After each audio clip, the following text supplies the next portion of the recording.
அன்பர்களே வணக்கம். ஆங்கில புத்தாண்டு ராசி பலன்கள்.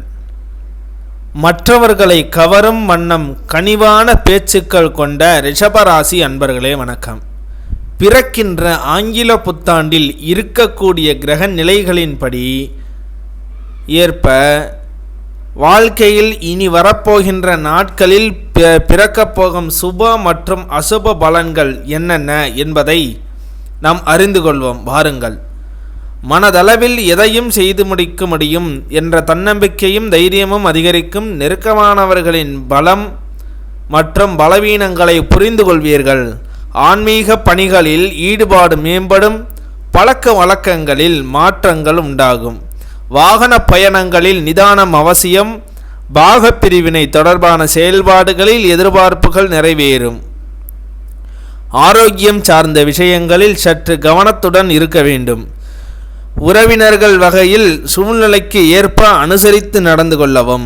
ஆடம்பர பொருட்களின் மீதான செலவுகளை குறைப்பதன் மூலம் சேமிப்புகளை மேம்படுத்த முடியும். தாய்மாமன் வழி உறவினர்களிடம் விட்டு கொடுத்து நடந்து கொள்வது நல்லது. உயர் அதிகாரிகளின் ஒத்துழைப்பு சாதகமாக அமையும். எதிர்பாராத சில பயணங்களின் மூலம் சேரவும் புதுவிதமான அனுபவமும் கிடைக்கும். உடல் ஆரோக்கியம்.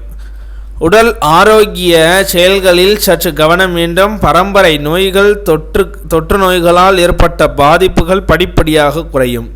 பெண்கள், குடும்பத்தினருக்கிடையே உங்கள் ஆலோசனைக்கு மதிப்புகள் தாமதமாகத்தான் கிடைக்கும். தம்பதிகள் ஒருவரை ஒருவர் புரிந்து கொண்டு செயல்படவும். விலை உயர்ந்த பொருள்களின் கவனம் வேண்டும். பிள்ளைகள் மீதான அக்கறை அதிகரிக்கும். வாகனம் சொத்து சேர்க்கை செயல்களில் சிந்தித்து முடிவெடுக்கவும். துணையை இழந்தவர்களுக்கு மறுமண பாக்கியம் உண்டாகும். மாணவர்கள், கல்வியில் கூடுதல் கவனம் செலுத்தவும். ஆசிரியர்களின் ஆலோசனை நல்ல மாற்றத்தை தரும். எதிர்காலம் சார்ந்த முடிவுகளை அவசரமின்றி பொறுமையாக கையாளவும். குடும்ப விஷயங்களை பகிராமல் இருப்பது உங்கள் மீதான நன்மதிப்பை மேம்படுத்தும். போட்டித் தேர்வுகளில் எதிர்பார்த்த மதிப்பெண்கள் கிடைக்கும். உத்தியோகஸ்தர்கள், பணிபுரியும் இடத்தில் மதிப்பும் அதிகரிக்கும். அரசு ஊழியர்களுக்கு பதவி உயர்வு உண்டாகும். பணிபுரியும் இடத்தில் சில நுட்பமான விஷயங்களை புரிந்து கொள்வீர்கள். ஊதியம் கிடைப்பதில் ஏற்ற இறக்கம் உண்டாகும். சகல ஊழியர்கள் இடத்தில் கோபமான பேச்சுக்களை குறைத்து கொள்ளவும். மற்றவர்களின் விவகாரங்களில் தலையிடாமல் இருப்பது நன்மையை தரும். வேலை தேடுபவர்களுக்கு தகுதிக்கேற்ற வேலை கிடைக்கும். வியாபாரிகள், வியாபாரத்தில் திட்டமிட்டு செயல்படுவது முன்னேற்றத்திற்கு வழிவகுக்கும்.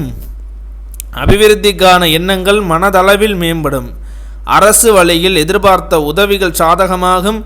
வெளிநாட்டு வர்த்தகங்களில் இருந்து வந்த தாமதங்கள் மறையும். கூட்டாளிகளிடம் பொறுமை காப்பது நல்லது. புதிய தொழில் தொடங்குவதற்கான எண்ணங்கள் சாத்தியமாகும். கால்நடைகளால் விரயம் உண்டாகும். சக விவசாயிகளிடம் வீண் விவரங்களை தவிர்க்கவும். வழிபாடு. ஸ்ரீரங்கத்தில் வீற்றிருக்கும் பெருமாளை வழிபாடு செய்து வர. குடும்பத்தில் இருந்து வந்த வேறுபாடுகளும் புத்திர பாக்கிய தடைகளும் படிப்படியாக குறையும். குறிப்பு: இங்கே கூறப்பட்டுள்ள அனைத்து சுப மற்றும் அசுப பலன்கள் யாவும் பொது பலன்களே. அவரவர்களுக்கு நடைபெறுகின்ற தசாபுத்திக்கு ஏற்ப மாறுதல்கள் உண்டாகும்.